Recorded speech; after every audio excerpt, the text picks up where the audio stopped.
السلام کا اسوہ انور، حضور کی سیرت طیبہ، خصائل حمیدہ ہماری زندگی اور ہمارے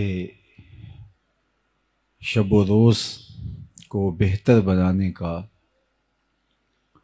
ایک ایسا ذریعہ ہے کہ اگر ہم اپنے اطوار کو، اپنی عادات کو، اپنے رویوں کو، اپنے طرز معاشرت کو، انداز حیات کو ان کے اسوہ نور کے سانچے میں ڈھال دیں تو ایک خوبصورت، پاکیزہ اور منور تاباں زندگی حاصل کر پائیں گے۔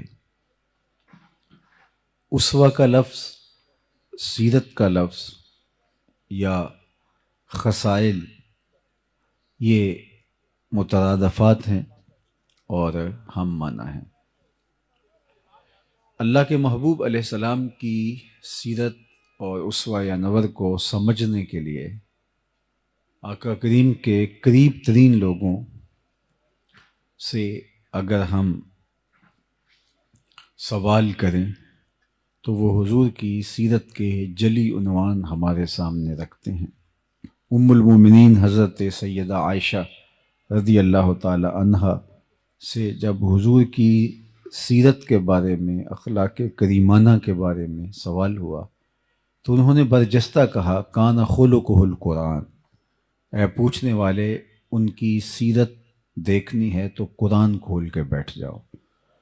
قرآن مجید نے جن احکام کو بجا لانے کا حکم دیا ہے، آپ حضور کو ان کے ساتھ کھڑا ہوا دیکھو گے، اور جن امور سے منع کیا ہے آپ دیکھو گے کہ اس زون میں حضور آپ کو نظر نہیں آئیں گے۔ حضرت ام المومنین سیدہ خدیجۃ الکبریٰ رضی اللہ تعالی عنہا، جو حضور علیہ السلام کی وہ زوجہ محترمہ ہیں کہ جنہوں نے حضور کے کردار سے متاثر ہو کر ہی حضور سے نکاح کیا تھا۔ جب میسرہ غلام نے آ کر کے بتایا سفر شام میں حضور کے کردار کی کہانی ان کے سامنے رکھی تو انہوں نے حضور علیہ السلام کو پیغام نکاح بھیج دیا۔ اب آقا کریم علیہ السلام کے ساتھ ان کی رفاقت کا ایک طویل عرصہ گزرا۔ تقریباً نکاح کے 15 سال بعد حضور علیہ السلام کے قلب اطہر پر نزول وحی جب ہوئی تو قرآن تو وہ ہے کہ اگر پہاڑوں پہ بھی اترے تو وہ بھی ریزہ ریزہ ہو جائیں۔ یہ تو حضور علیہ السلام کا قلب انور تھا جو اس کو سہار گیا، لیکن اس کا ایک احساس تھا۔ تو آقا کریم گھر پلٹے پہلی وحی کے نزول کے بعد، اور آپ کو ایسے تھا جیسے سردی لگ رہی ہو، تو کہا زملونی، مجھے چادر اوڑھا دو۔ تو ام المومنین سیدہ خدیجۃ الکبریٰ رضی اللہ تعالی عنہا نے حضور کے کندھوں پہ چادر ڈال دی، اور آقا کریم نے فرمایا مجھے اندیشہ جاں ہے۔ تو فرمایا کہ آپ کا رب آپ کو کبھی بھی ضائع نہیں ہونے دے گا۔ کیوں؟ اس کی وجہ بیان فرمائی اور برجستہ بیان فرمائی۔ بخاری میں ہے، باقی کتب حدیث میں ہے، اہل سیر نے اس پر تفصیل سے لکھا۔ 5 یا 6 کلمات انہوں نے ارشاد کیے۔ کلا واللہ ما یخزیک اللہ ابدا۔ سب سے پہلے تو انہوں نے حضور کو تسلی دیتے ہوئے کہا کہ ایسا ہرگز نہیں، آپ کا رب آپ کو کبھی بھی ضائع نہیں ہونے دے گا۔ کیوں؟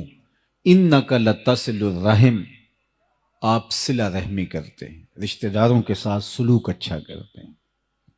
تو جو رشتہ داروں کے ساتھ سلوک اچھا کرتا ہے تو یہ پہلا امتحان ہے کسی شخص کا۔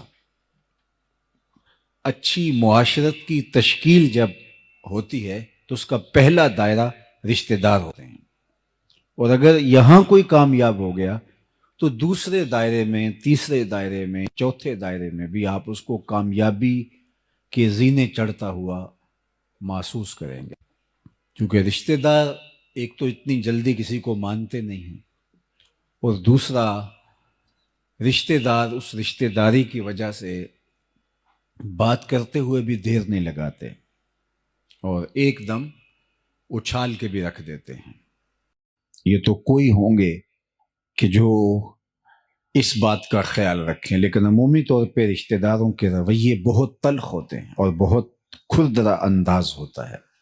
ہمارے ہاں یہ جو شریکہ برادری کا تصور ہے، تو حالانکہ شریک تو شرکت سے نکلا ہے، لیکن بہرحال یہ کسی اور مفہوم میں اپنا راستہ بنا گیا اور عمومی طور پہ رشتہ داروں کے رویے ناہموار اور غیر مناسب ہوتے ہیں، اور انسان کو بھی غصہ زیادہ آتا ہے کہ یہ تو میرے اپنے ہیں، انہوں نے میرے ساتھ یہ سلوک کیوں کیا، تو تلخی بھی زیادہ بڑھتی ہے۔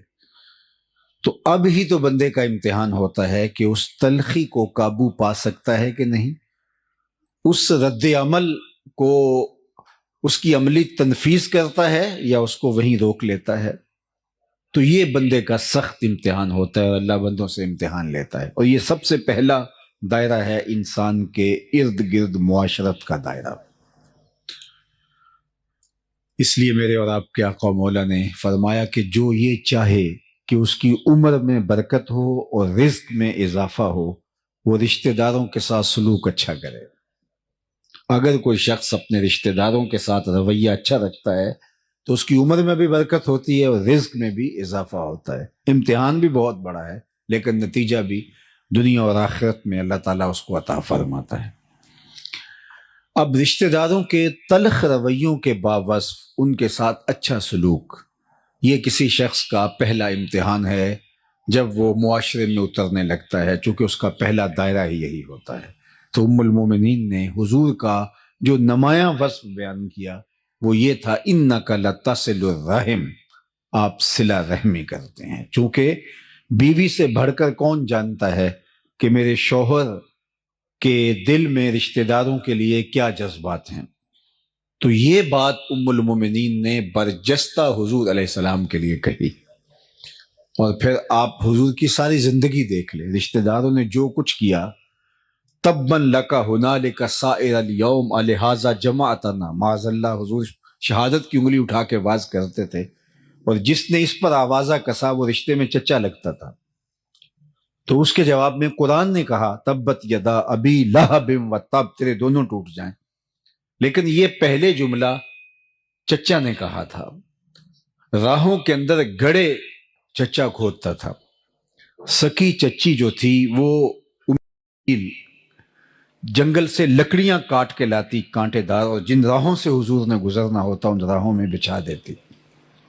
عقبہ بن ابی معیط اپنے گھر کا سارا کوڑا اٹھا کے حضور علیہ السلام کے دروازے کے سامنے پھینک جاتا۔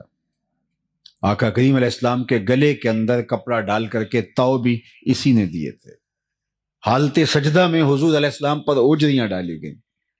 تو یہ کتنا دردناک رویہ تھا، اور یہ سب کچھ کیا تھا رشتہ داروں نے۔ آج اللہ کے محبوب جب مکے میں فاتح بن کے داخل ہوئے تو سب تھر تھر کانپ رہے تھے۔ 10,000 اصحاب حضور کے ہمراہ تھے۔ انہیں یہ تھا کہ آج تو ہماری گردنیں اڑ جائیں گے۔ آقا کریم نے سب کو جمع کر کے کہا بتاؤ میں تمہارے ساتھ کیا سلوک کروں۔ تو انہوں نے سوچا کہ چلو ہمیں شہر بدر کر دیا جائے لیکن جاں بخشی ہو جائے۔ تو کہا آپ کریم باپ کے کریم بیٹے ہیں، ہم آپ سے خیر کی توقع رکھتے ہیں، اور ان کو یہ تھا کہ چلو جاں بخشی ہو جائے چاہے شہر سے نکال دیں۔ لیکن ان کی آنکھیں پھٹی کی پھٹی رہ گئیں جب میرے اور آپ کے آقا و مولا حضور رحمت عالم نے فرمایا اذهبوا انتم الطلقاء، جاؤ تم آج کے بعد سارے آزاد ہو، اور میں تمہیں وہی کہوں گا جو میرے بھائی یوسف علیہ السلام نے اپنے بھائیوں کو کہا تھا، لا تثریب علیکم اليوم، آج تمہارے اوپر کوئی مؤاخذہ نہیں۔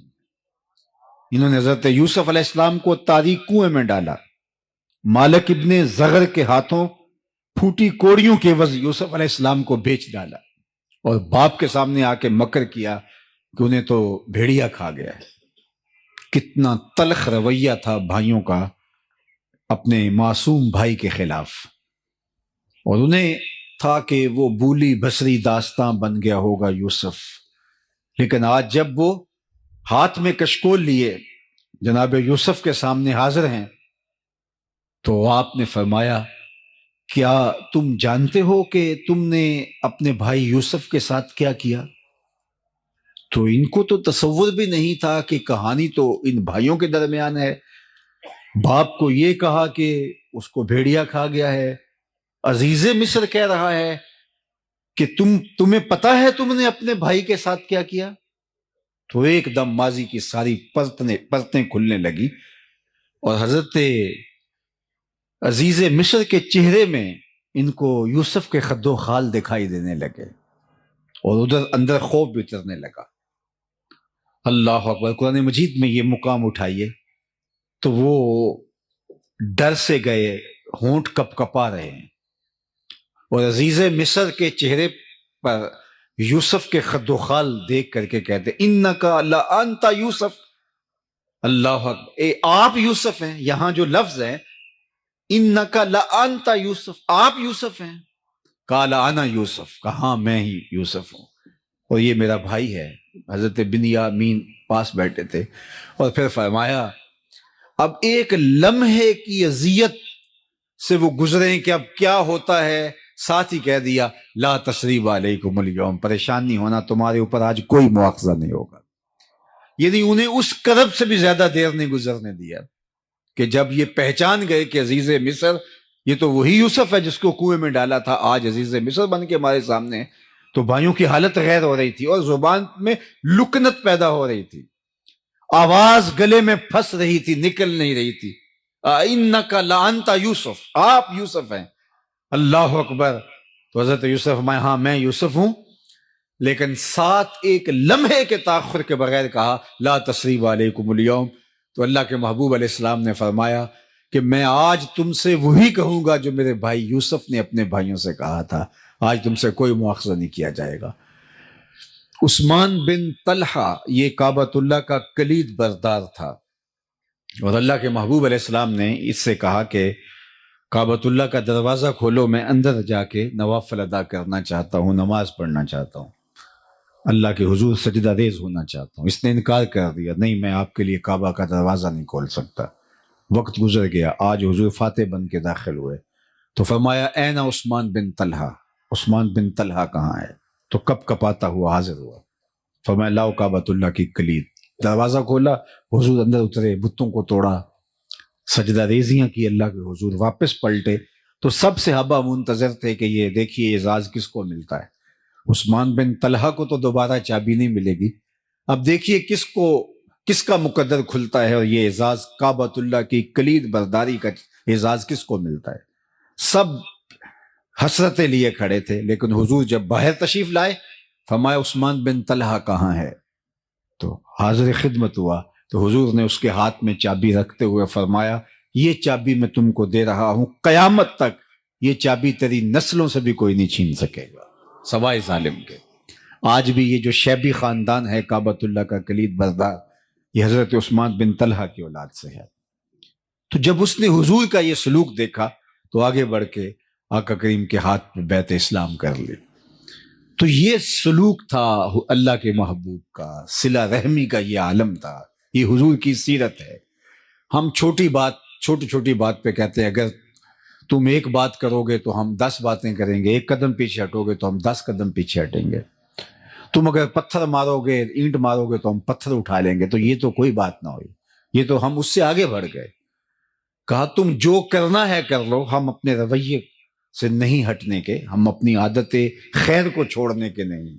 ایک بزرگ وضو کر رہے تھے پانی کنارے، تو ایک بچھو تھا جو ایک درخت کی ٹہنی پر پانی کے بہاؤ پہ جا رہا تھا اور کبھی کوئی تیز جو ہے وہ لہر آتی تو وہ ڈوب جاتا، پھر اپنے آپ کو بڑی ہمت سے اس لکڑی کے ساتھ آ کے وابستہ کرتا. تو ان کے دل میں رحم جاگا تو ہاتھ ڈال کر کے اس کو باہر نکالنے کی کوشش کی تو اس نے اپنی فطرت کے مطابق ان کے ہاتھ پہ ڈنگ مار دیا. درد ہوا تو ہاتھ جھٹکا اور پھر گر گیا، پھر دوبارہ اس کو نکالنے کے لیے ہاتھ ڈالا تو پھر اس نے ڈنگ لگا دیا. یہ 7 مرتبہ ہوا. تو پاس کھڑے ان کے جو شاگرد تھے انہوں نے کہا حضرت یہ اتنا بد نصیب ہے کہ ہر بار آپ کو ڈنگ مارتا ہے اور آپ پھر بھی مصر ہیں اس کو نکالنے کے لیے، تو فرمایا کہ اس کے پلے ہے یہ، جب وہ اپنی بری خصلت سے باز نہیں آتا، میں اپنی اچھی عادت سے باز کیسے آ جاؤں؟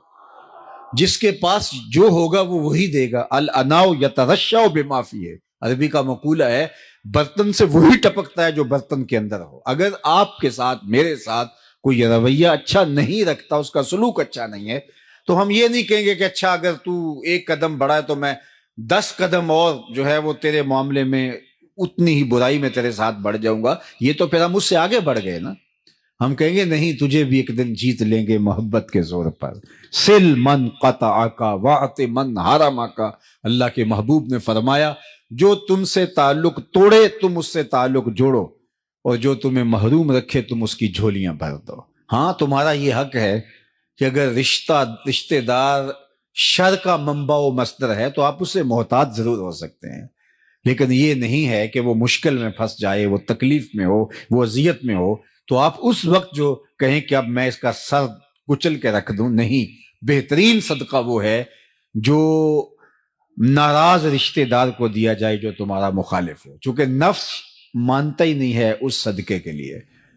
آپ کہیں گے کہ اس نے تو ناک میں دم کر رکھا ہے، اور اگر اس کو بھی کھڑا کر دیا اور یہ بھی اگر جو ہے وہ صاحب ثروت ہو گیا تو یہ تو میرے لیے مشکل کھڑی کر دے گا، تو نہیں، اس کی مدد کرو اگرچہ اس کا رویہ تلخ سے تلخ کیوں نہ ہو۔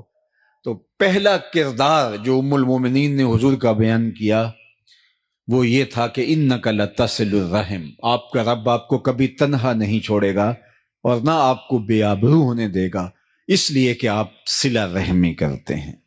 دوسرا وصف حضور کو انہوں نے بیان کیا، وَتَحْمِلُ الْكَلَّ، جس کا کوئی بوجھ نہیں اٹھاتا اس کا بوجھ آپ اٹھاتے ہیں۔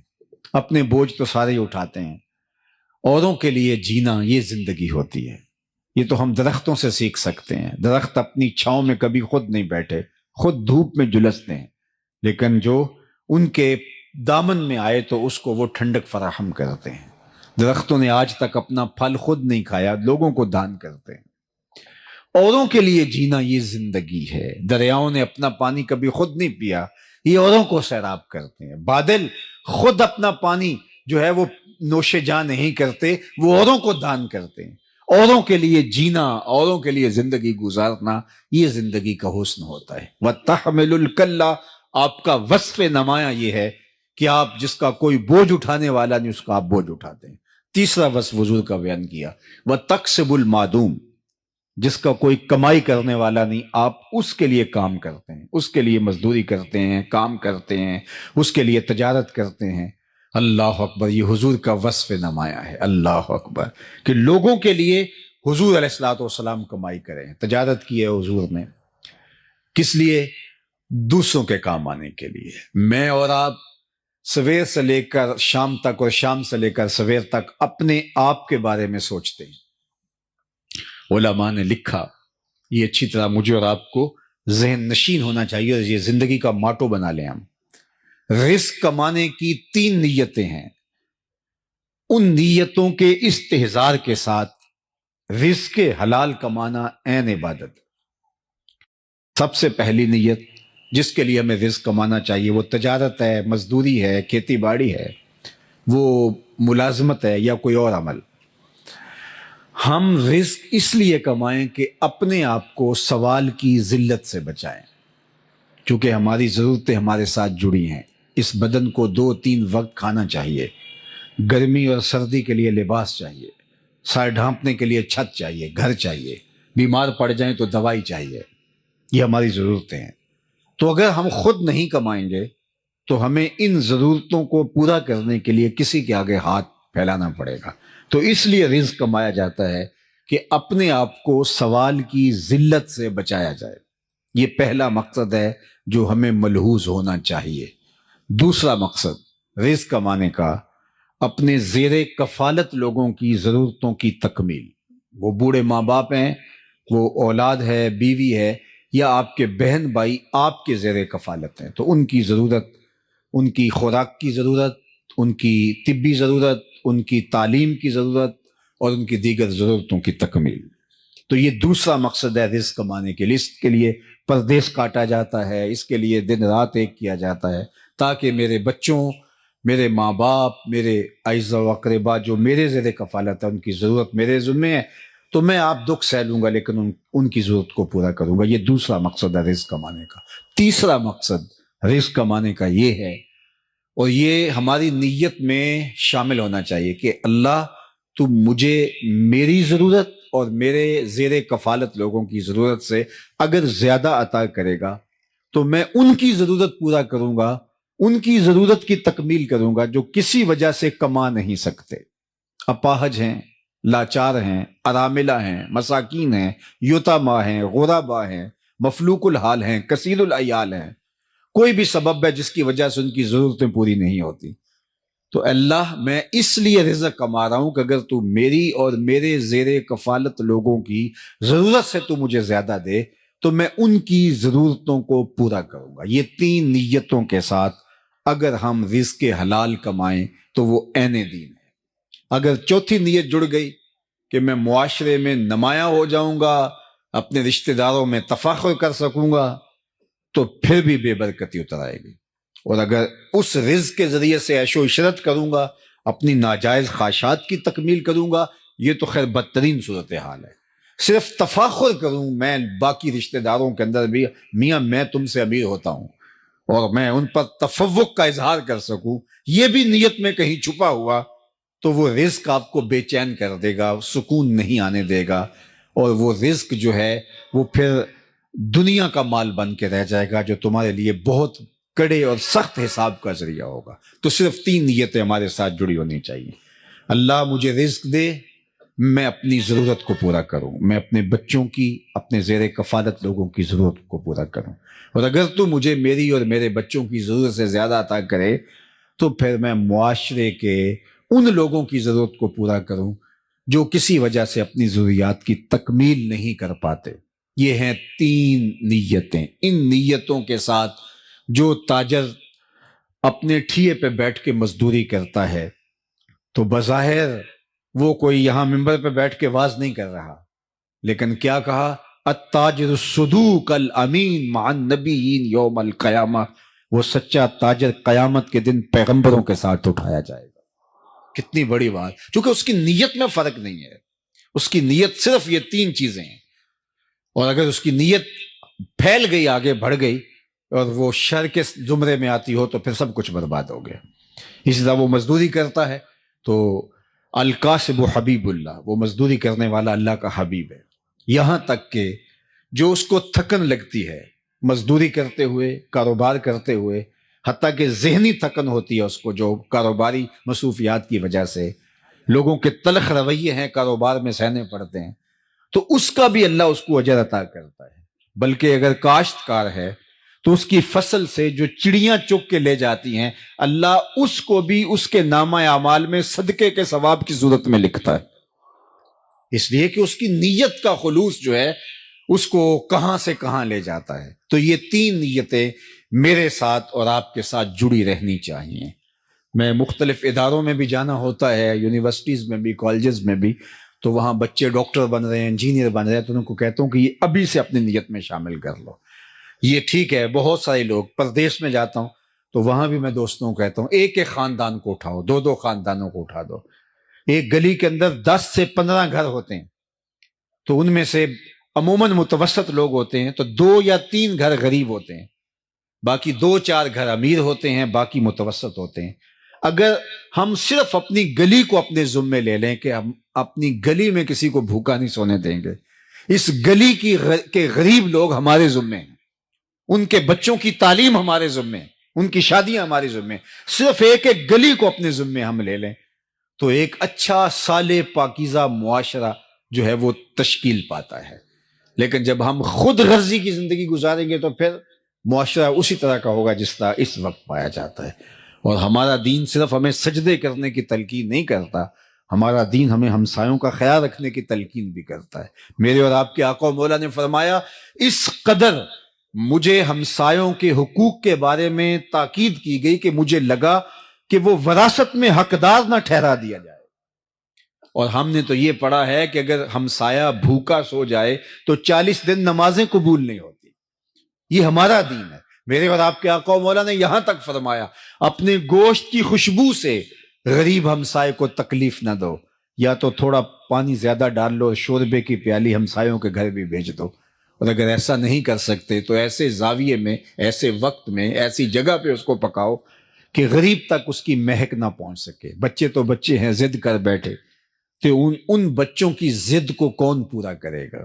دوپہر کو سلا دیتی ہے بچوں کو وہ اس ڈر سے گلی میں پھر کھلونے بیچنے والا نہ آ جائے۔ اپنی دولت کی نمائش نہ کریں کہ لوگ اذیت میں مبتلا ہو جائیں۔ میں نے تو فقہا سے یہ بھی جو ہے وہ سنا ہے کہ آپ حج اور عمرہ کر کے آتے ہیں تو اس کی بھی بار بار لوگوں کو باتیں نہ سنائیں کہ غریب آدمی اس سے بھی جو ہے وہ اذیت میں آئے گا کہ میرے پاس بھی یہ چیزیں ہوتی تو میں بھی جو ہے وہ چلا جاتا، تو وہ بھی اذیت میں آ جائے گا۔ اس طرح کسی نے کہا تھا امیر آدمی آسائش نہ چھوڑے نمائش چھوڑ دیں تو غریبوں کی جان سوکھی ہو سکتی ہے۔ تو ہمیں ان تین نیتوں کے استحضار کے ساتھ رزق کمانے کی تلقین کی گئی ہے۔ ہم اوروں کے لیے جئیں، اور جب ہم اوروں کے لیے جینا شروع کر دیتے ہیں تو پھر ہماری زندگی کے اندر جو تمانیت آتی ہے اس کو کسی ترازو پہ نہیں تولا جا سکتا۔ ہم ایسے جینا شروع تو کریں، ہم یہ سمجھیں کہ یہ ہمسائے کے بچے میرے بچے ہیں اور ان کی ضرورت میرے ذمے ہے، اور یہ میرے ذمے ہے، اور معاشرہ اس طرح کس طرح صالحیت کے سانچے میں ڈھل جائے گا۔ مساجد کی انجمنیں جو ہیں یہ صرف اپنا سارا زور مولوی صاحب کے اوپر نہ دیں کہ ان کو کس طرح ہم نے قابو میں رکھنا ہے، یہ پورے محلے کو دیکھیں کوئی غریب بھوکا تو نہیں سوتا، یہ ذمہ داری ہے اس کی، یہ اس کے منصب کے اندر شامل ہے۔ اسی طرح جو زعماء ہیں، سیاسی زعماء ہیں معاشرے میں جن کو اللہ تعالیٰ نے مقام دیا ہے، صرف یہ نہیں ہے کہ بندہ خود کر سکتا ہو، اللہ نے ان لوگوں کی بھی مذمت کی ہے کہ جو خود تو نہیں کر سکتا لیکن دوسروں کو بھی اس کی ترغیب نہیں دیتا، تو وہ بھی پکڑا جائے گا۔ وَلَا يَحُضُّ عَلَىٰ طَعَامِ الْمِسْكِينِ فَوَيْلٌ لِّلْمُصَلِّينَ الَّذِينَ هُمْ عَنْ صَلَاتِهِمْ سَاهُونَ الَّذِينَ هُمْ يُرَاءُونَ وَيَمْنَعُونَ الْمَاعُونَ۔ تو یہاں پہلے فرمایا کہ أَرَأَيْتَ الَّذِي يُكَذِّبُ بِالدِّينِ فَذَلِكَ الَّذِي يَدُعُّ الْيَتِيمَ وَلَا يَحُضُّ عَلَىٰ طَعَامِ الْمِسْكِينِ، کہ یہ وہ بد نصیب شخص ہے جو لوگوں کو ترغیب نہیں دیتا کہ فلاں یار غریب ہے اس کی مدد کو پہنچو۔ خود اس کے پاس دولت ہے، وہ تو بہت بڑے امتحان میں ہے، اس کو تو ڈھونڈ کر کے دینا چاہیے، لیکن وہ خود اس اہلیت میں نہیں ہے کہ وہ لوگوں کی مدد کر سکے۔ لیکن وہ لوگ جو غریب ہیں وہ اس کی نظر میں ہیں، اور اس کا اثر ان پہ بھی چلتا ہے جو صاحب ثروت ہیں، تو وہ ان کو اگر نہیں کہتا، وہ کہتا ہے مجھے کیا لگے اور میں ان کا احسان اپنے اوپر کیوں لوں، ان کو ترغیب دے کہ ان کی مدد کرواؤں، مجھے کیا لگے۔ تو اللہ تعالیٰ نے سورہ الماعون کے اندر جہاں مذمت کی منافقوں کی، وہاں اس کی بھی کی کہ اس کی بد نصیبی کیا ہے، وَلَا يَحُضُّ عَلَىٰ طَعَامِ الْمِسْكِينِ۔ اور سورہ البلد کے اندر فرمایا أَلَمْ نَجْعَلْ لَهُ عَيْنَيْنِ وَلِسَانًا وَشَفَتَيْنِ وَهَدَيْنَاهُ النَّجْدَيْنِ فَلَاقْتَحَمَ الْعَقَبَةَ وَمَا أَدْرَاكَ مَا الْعَقَبَةُ فَكُّ رَقَبَةٍ أَوْ إِطْعَامٌ فِي يَوْمٍ ذِي مَسْغَبَةٍ يَتِيمًا ذَا مَقْرَبَةٍ۔ وہاں ارشاد فرمایا کہ ہم نے تمہیں دو آنکھیں دی ہے، دیکھا تو ایک سے بھی جا سکتا تھا، تجھے دو کان دیے ہیں سننے کے لیے، تجھے دو ہونٹ دیے ہیں، لیکن تو ان کے حق میں کیوں نہیں بولا، تو نے ان کی غربت کی آواز دوسروں تک کیوں نہیں پہنچائی۔ تو یہ ہماری ذمہ داریوں میں شامل ہے کہ ہم اپنے اعتراف پہ غور کریں کہ کوئی بندہ اگر بھوکا مر گیا تو وہ بوجھ ہمارے ذمے ہے، لیکن ہماری بے حسی، پوری دنیا کی بے حسی نے آج انسانیت کو خانوں میں بانٹ دیا ہے۔ بلکہ میں تو کہتا ہوں یہ جو الگ الگ اچھے ٹاؤنز بن رہے ہیں، یہ بھی غریبوں اور امیروں کی بستیاں الگ الگ ہو رہی ہیں۔ ڈیفنس میں اور طرح کے لوگ آباد ہیں، غریب محلوں میں اور طرح کے لوگ آباد ہیں، تو بستیاں الگ ہو رہی ہیں، لوگ امیر غریب ان کے اندر جو ہے وہ لمبی لکیریں کھینچی جا رہی ہیں۔ اور ہمیں جو زندگی دی گئی تھی وہ ترغیب کی زندگی دی گئی، تو اپنے لیے جینا کمال نہیں ہے، اوروں کے لیے جینا کمال ہے۔ تو یہ حضور کا وصف نمایاں ہے جو ام المومنین نے بیان کیا، وَتَقْسِبُ الْمَعْدُومَ، جس کا کوئی کمائی کرنے والا نہیں، آپ اس کی کمائی کرتے ہیں۔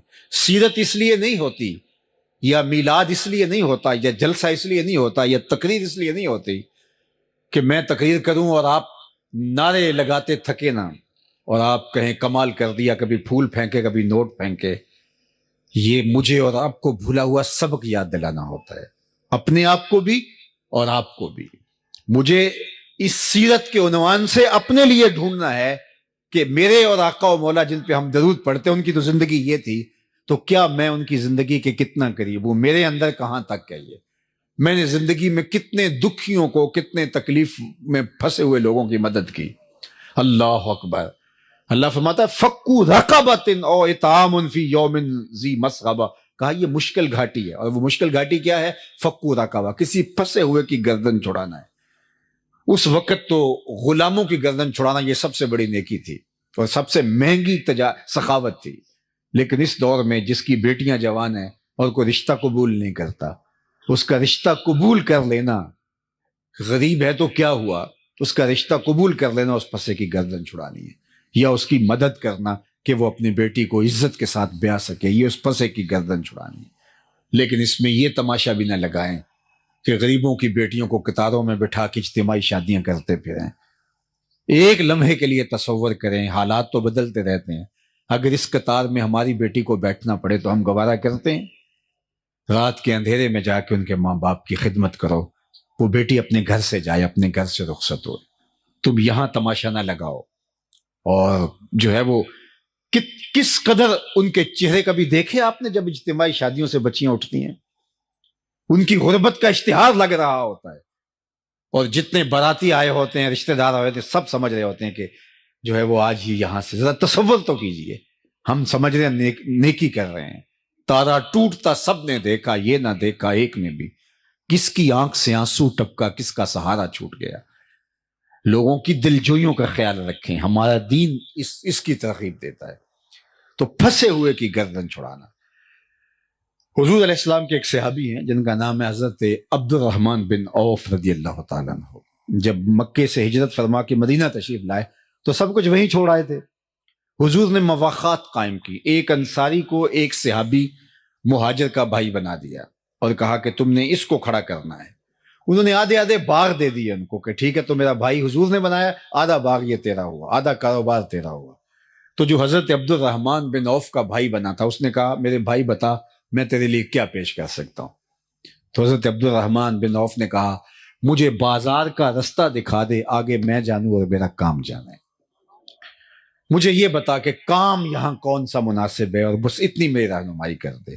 پھر حضرت عبد الرحمن بن عوف جو زیرو سے چلے تھے، انہوں نے اتنا پیسہ کمایا، اور سب سے مہنگی سخاوت اس دور میں نے عرض کی کہ غلام کو آزاد کرنا تھا۔ حضرت عبد الرحمن بن عوف رضی اللہ تعالیٰ عنہ نے چند سالوں کے اندر اتنا پیسہ کمایا کہ انہوں نے 30,000 غلام آزاد کیے۔ کتنے غلام؟ 30,000 غلام آزاد کیے۔ اللہ اکبر۔ غلامی ایسے ختم نہیں ہوئی، یہ حضور کے دیے ہوئے دین کی وجہ سے ختم ہوئی۔ 30,000 غلام اللہ کی رضا کے لیے آزاد کیے۔ میں اور آپ سوچیں، 30,000 نہیں، 3,000 ہی صحیح، 3,000 نہیں، 300 ہی صحیح، 300 ہی نہیں، 30 ہی صحیح، 30 ہی نہیں، 3 ہی صحیح۔ ہم نے کتنے لوگوں کو ان کے پاؤں پہ کھڑا کیا ہے، محلے کے اندر، رشتہ داروں میں، غریبوں کو ان کے پاؤں پہ کھڑا کر دیا، ان کو مناسب سا کاروبار کر دیا۔ ہمارے پاس بڑی دولتیں ہیں، ہم نے کبھی کیا ایسا؟ اگر ایسا کیا تو ہمیں مبارک ہوا۔ یہ حضور کی درس گاہ کے پڑے ہوئے لوگ تھے کہ صرف حضرت عبد الرحمن بن عوف اکیلے شخص نے 30,000 غلام آزاد کیے۔ تو ہمیں لوگوں کو، مصیبتوں میں پھنسے ہوئے لوگوں کو آزاد کرنا چاہیے۔ اس دور کی جو غلامی ہے، معاشی بحران ہیں، اذیت ہیں، اس میں لوگوں کو ان کے پاؤں پہ کھڑا کریں، ان کی ضرورتوں کی تکمیل کریں۔ یہ میرے حضور کی سیرت ہے، اور سیرت بیان اس لیے کی جاتی ہے کہ اس سیرت کو ہم اپنے اندر اتاریں اور اس کا عکس اپنے اندر پائیں تاکہ ہمارے آقا خوش ہوں۔ صرف سن کے کہ واہ سبحان اللہ، یہ ہم صرف ان کو بیان کر کے سبحان اللہ کہہ دیں، نہیں، دین کا تقاضا ہم سے یہ ہے کہ ہم دیکھیں، محاسبہ کریں کہ ہم اس امر میں خود کہاں تک ہیں۔ پھر چوتھا وصف حضور کو ام المومنین نے بیان کیا، وہ تکر الضیف، آپ مہمان نواز ہیں، اونچے درجے کے مہمان نواز، اعلیٰ درجے کے مہمان نواز۔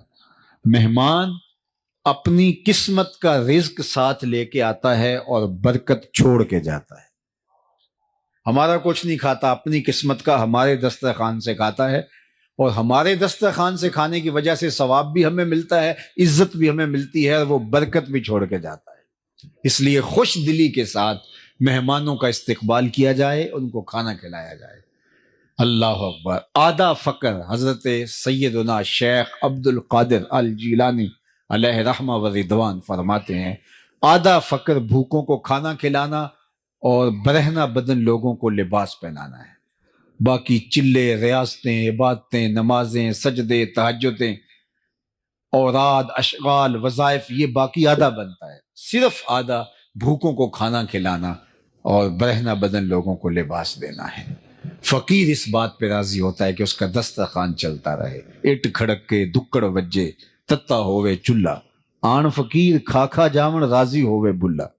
فقیر کا مزاج یہ ہے کہ لوگ آئیں اور اس کا دسترخوان چلتا رہے، اسے خوشی ہوتی ہے جب اس کے دسترخوان سے کوئی لقمہ اٹھاتا ہے۔ تو یہ چوتھا وصف ام المومنین نے حضور کا بیان کیا۔ پانچواں وصف وتصدق الحدیث، حضور آپ نے کبھی جھوٹ نہیں بولا، آپ ہمیشہ سچ بولتے ہیں، آپ کا رب آپ کو کبھی ضائع نہیں ہونے دے گا۔ اب آئیے ہم یہاں رکتے ہیں کہ ہماری زندگی میں سچ ہے یا جھوٹ؟ تو قدم قدم پہ ہم جھوٹ بولتے ہیں۔ آج ہمارا تاجر کہتا ہے جناب جھوٹ نہ بولیں تو سودا نہیں بکتا۔ میں نے کہا جاپان والے کیسے بیچ لیتے ہیں؟ وہاں تو جھوٹ کا کبھی گزر بھی نہیں ہوا، اور وہ معیشت میں کہاں سے کہاں ہیں۔ یہ عجیب فلسفہ تراشا کہ جھوٹ نہ بولیں گے تو سودا ہی نہیں بکے گا۔ جھوٹ تو نحوست ہے، جھوٹ تو معیشت کو کھا جاتا ہے، جھوٹ تو سکون کو برباد کر دیتا ہے، اور اللہ کے محبوب نے فرمایا یہ جہنم کی طرف لے جاتا ہے۔ اور سنو حضور نے کیا ارشاد فرمایا، جب کوئی شخص جھوٹ بولتا ہے تو اس کے منہ سے بدبو نکلتی ہے، جو عام لوگ تو نہیں سونگھ پاتے، لیکن اللہ کے نورانی اور حساس فرشتے اس کا احساس کرتے ہیں اور ایک میل پیچھے ہٹ جاتے ہیں۔ رحمت لانے والے فرشتے جھوٹ بولنے کی وجہ سے جو بدبو نکلتی ہے اس سے ایک میل پیچھے ہٹتے ہیں، اور سویر سے لے کر شام تک جہاں جھوٹ ہی ہو تو فرشتے کتنے دور جا چکے ہوں گے۔ باپ بیٹے سے جھوٹ بولتا ہے، بیٹا ماں سے جھوٹ بولتا ہے، ماں بیٹی سے جھوٹ بولتی ہے، بیٹی اپنے بھائی سے جھوٹ بولتی ہے، بھائی اپنی بہن سے جھوٹ بولتا ہے۔ تو ایک گھر سے اتنے لوگ جھوٹ بول رہے ہوں تو وہاں تو بدبو کے ببوکے پھوٹ رہے ہوں گے۔ تو رحمت کے فرشتے تو دور دور کہیں ہوں گے جنہوں نے رحمت لے کے آنی تھی، اب نحوست آ گئی، رحمت والے تو آ ہی نہیں سکتے۔ ہم نے کیا سمجھا کسی نے تعویذ ڈال دیے، کسی نے جادو کر دیا، ہم نے کیا سمجھا کسی نے ٹونا کر دیا، کسی نے بندش کر دی، اس لیے سب کچھ ہو رہا ہے۔ یہ ہم نے سوچا ہی نہ کہ جھوٹ کی وجہ سے بدبو پھیلی ہے، اور رحمت کے فرشتے ہماری گلی سے بھی نہیں گزرتے۔ اور ہم گئے پھر بابوں کے پاس، اور وہ جھوٹ کا پلندہ تو پہلے یہ جھوٹ کا سامان لے کے گٹلی باندھ کے بیٹھا ہوا تھا۔ اس نے کہا تم تو ویلے سے آ گئے ہو، اگر نہ آتے تو یہ تعویذ چل جانے تھے، ککھ نہیں رہنا تھا تمہارا اگر تم 2 دن لیٹ ہو جاتے۔ پھر ہر اتوار کو اس ملنگ، اس بابے، اس عامل کی جو ہے وہ کیا اس کو کہتے ہیں، ٹھیا کہہ لیں یا آج کل جو بھی لفظ بولتے ہیں، وہاں جا کے جو ہے وہ چوکی بھرنی پڑتی ہے۔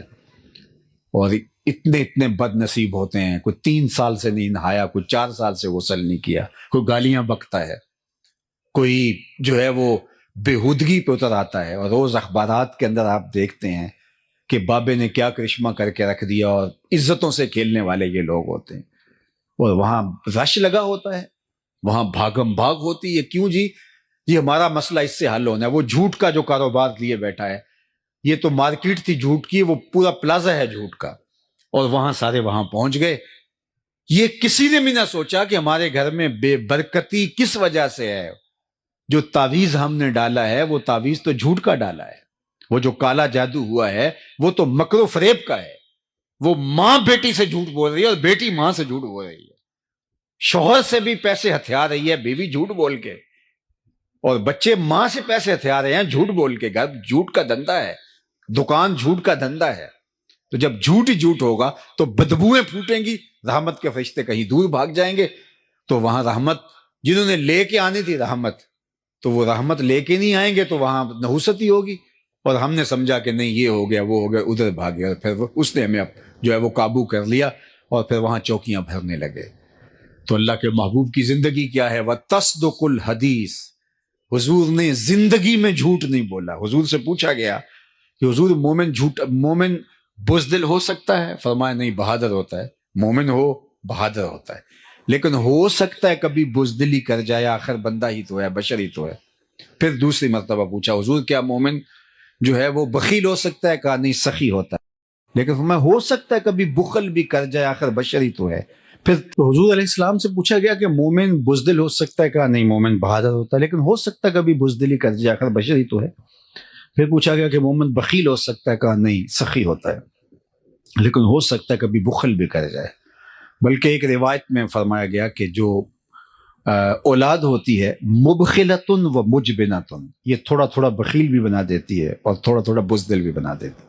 جب بندے کی شادی نہیں ہوتی، اولاد نہیں ہوتی، وہ مشکل میں بھی کود جاتا ہے اور شاہ خرچ بھی ہوتا ہے، لیکن اولاد کے بعد تھوڑا تھوڑا بخیل ہو جاتا ہے اور تھوڑا تھوڑا بزدل بھی ہو جاتا ہے۔ تو ہاں، مبخلتن و مجبنہ، اولاد بخیل کر دینے والی ہے اور بزدل بنا دینے والی ہے۔ تو کہا مومن ہوتا فطرتاً سخی ہے، لیکن ہو سکتا ہے کبھی بخیل ہو جائے۔ مومن ہوتا بہادر ہے، لیکن ہو سکتا ہے کبھی بزدل بھی ہو جائے۔ پھر تیسرا سوال ہوا، مومن جھوٹا ہو سکتا ہے؟ فرمایا جھوٹا نہیں ہو سکتا، یہ نہیں ہو سکتا کہ مومن ہو اور جھوٹا ہو۔ اور یہاں سچا بندہ ڈھونڈنے سے نہیں ملتا۔ اب کیا کریں؟ مومن کی تو علامت بتائی گئی ہے کہ مومن جھوٹا نہیں ہو سکتا، تو پھر ہمیں دیکھنا پڑے گا ہم کھڑے کہاں۔ دل مسلمان ہے تیرا نہ میرا، اقبال نے کہا تھا، دل مسلمان ہے تیرا نہ میرا، تو بھی نمازی میں بھی نمازی۔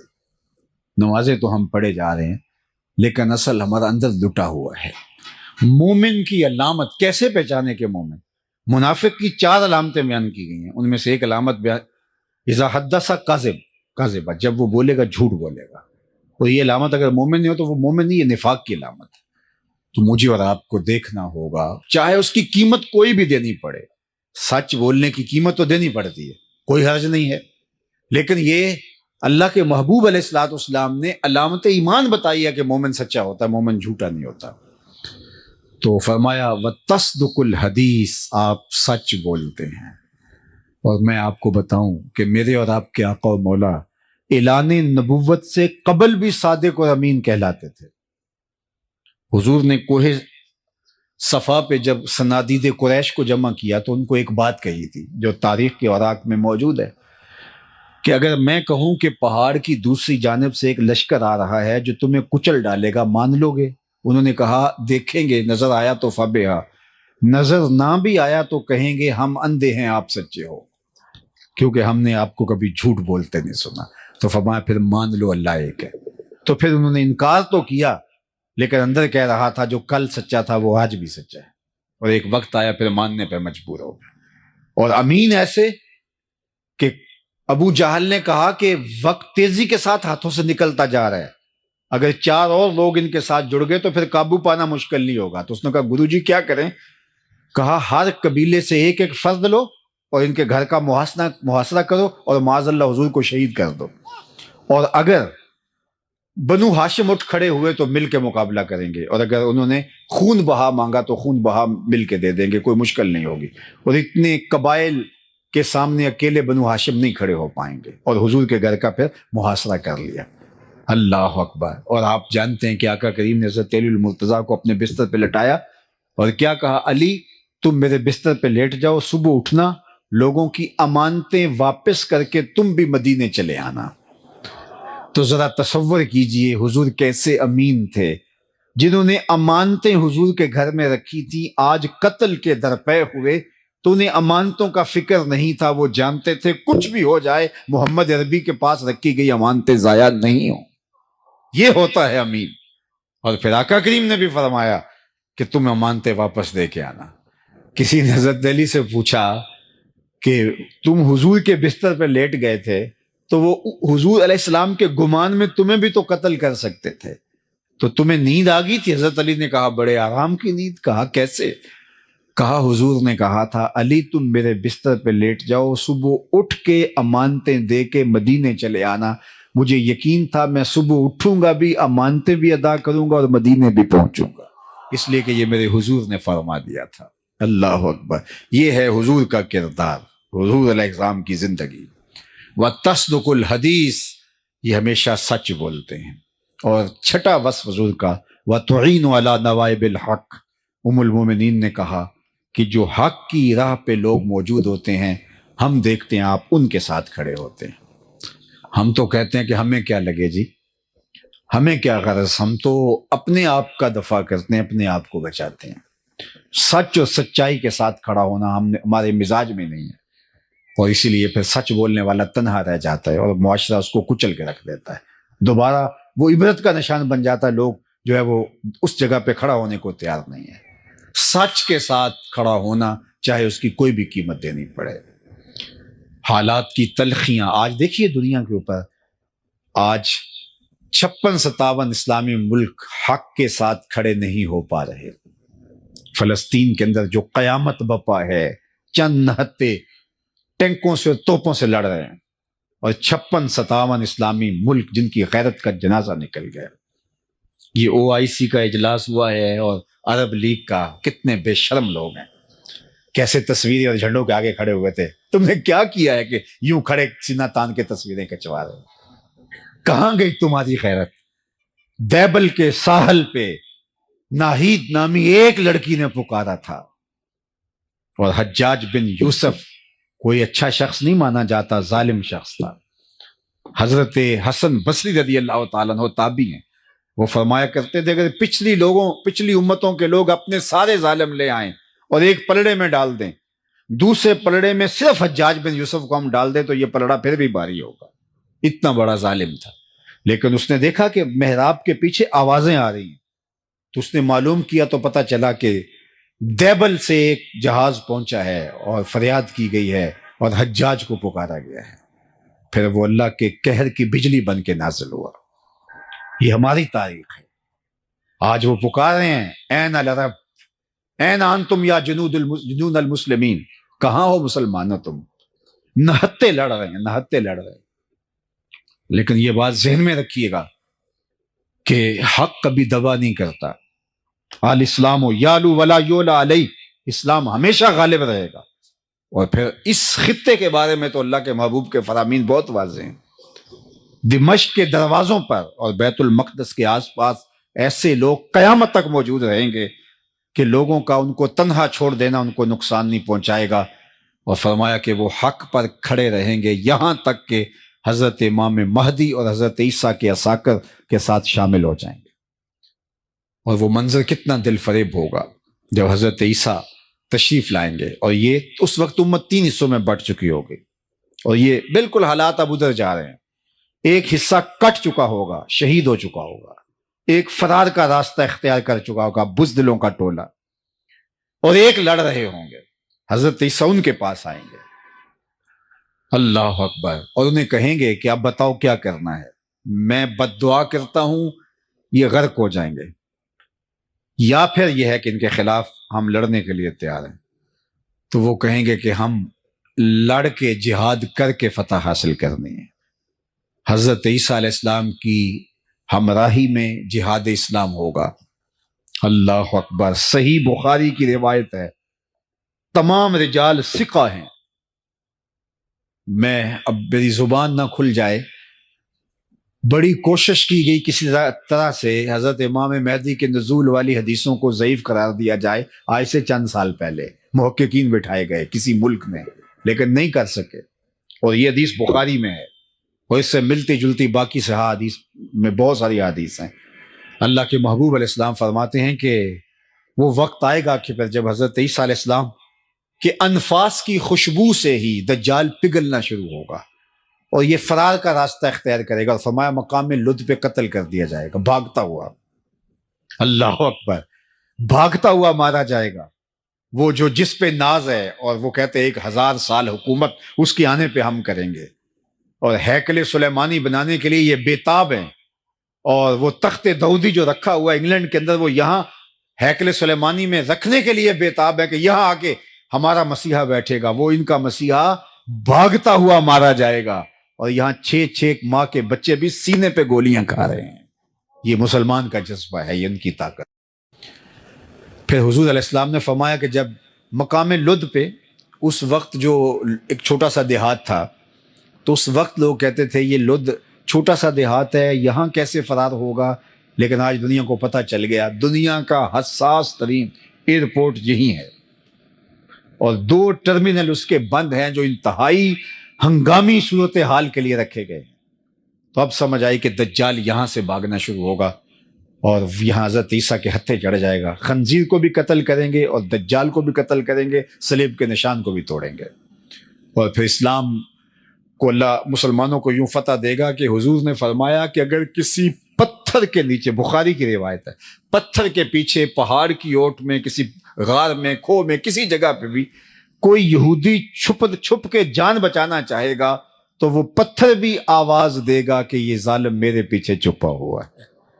اللہ اکبر۔ پھر شرق سے لے کر غرب تک، شمال سے لے کر جنوب تک، کائنات کی کوئی چھت ایسی نہیں ہوگی جہاں میرے نبی کے نام کا جھنڈا نہیں جھول رہا ہوگا۔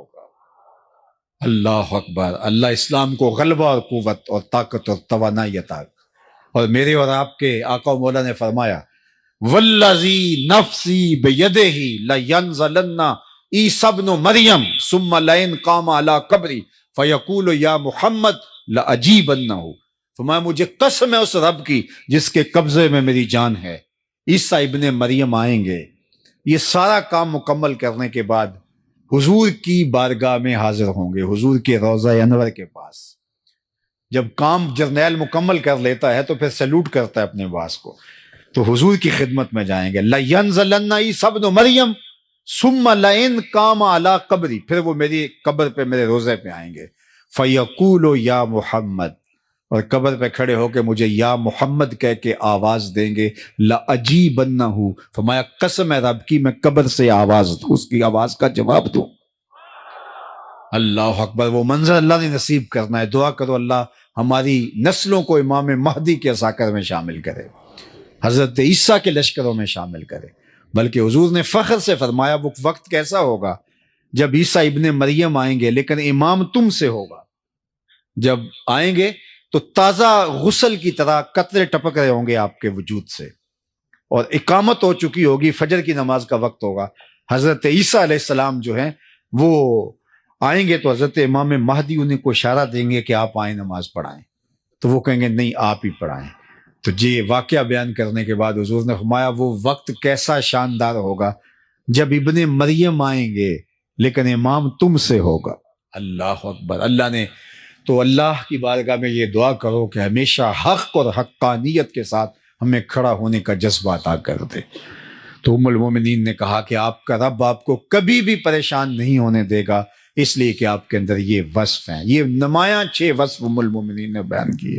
آئیے میں اور آپ دیکھیں، اپنے اندر اتر کے دیکھیں۔ میں یہاں اگرچہ ممبر پہ بیٹھا ہوں لیکن میں اپنے اندر اتر کے دیکھوں، میرے اندر یہ اوصاف ہیں، ان اوصاف کا کوئی حصہ ہے، اگر ہے تو مجھے مبارک ہو۔ آپ بھی یہاں بیٹھے بیٹھے اپنے اندر اتر کے دیکھیں کہ ان 6 اوصاف کو، جو بڑے نمایاں واضح کھلے وصف ہیں میرے حضور علیہ السلام کی سیرت کے، جو حضور سیدہ خدیجۃ الکبریٰ برجستہ بیان کرتی ہیں، یہ اوصاف ہمارے اندر موجود ہیں۔ اگر موجود ہیں تو آپ کو مبارک ہو، اور اگر نہیں تو میں آپ کو ملامت نہیں کرتا، اور میرے میں نہیں ہے تو آپ مجھے ملامت نہ کیجیے۔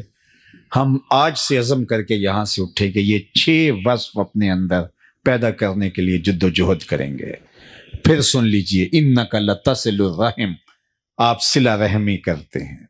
دوسرا وصف وتصدق الحدیث، آپ ہمیشہ سچ بولتے ہیں۔ وتحمل الکلہ، جس کا کوئی بوجھ اٹھانے والا نہیں اس کا بوجھ آپ اٹھاتے ہیں۔ وتکسب المعدوم، اور جس کا کوئی کمائی کرنے والا نہیں اس کی ضرورت آپ پوری کرتے ہیں۔ وتقری الضیف، اور اونچے درجے کے مہمان نواز ہیں۔ وتعین علی نوائب الحق، اور حق کے راستے کے اندر جو لوگ کھڑے ہوتے ہیں آپ ان کے ساتھ کھڑے ہوتے ہیں، آپ کا وزن ان کے پلڑے میں ہوتا ہے۔ تو اللہ ہمیں ہمارے نبی علیہ السلام کی سیرت اپنانے کی توفیق دے۔ میرے استاد یہ کہا کرتے تھے کہ یہ نہ ہو کہ لوگ تمہیں پوچھیں تم کون ہوتے ہو اور تم بتاؤ جناب ہم مسلمان ہوتے ہیں، یہ دیکھو مذہب کے خانے میں اسلام لکھا ہے۔ آپ فرمایا کرتے تھے نہ کسی کو پوچھنے کی نوبت آئے، نہ تمہیں بتانے کی ضرورت ہو، تم دور سے چلے آ رہے ہو، لوگ کہیں وہ دیکھو حضور کا غلام آ رہا۔ ہمارا عشق ہمارے نعروں سے جھلکتا ہے، ہمارا عشق ہماری پگڑی اور ہمارے جبے سے سمجھ میں آتا ہے، ہمارا عشق جو ہے وہ ہمارے اور رویوں سے سمجھ میں آتا ہے۔ نہیں، ہم اگر دکان پہ بیٹھے ہیں، لوگ کہیں اس سے سودا لو، یہ عاشق رسول ہے، یہ 2 نمبر سودا نہیں دے سکتا، یہ 2 نمبر دوائی نہیں دے سکتا، اس لیے کہ یہ عاشق رسول ہے۔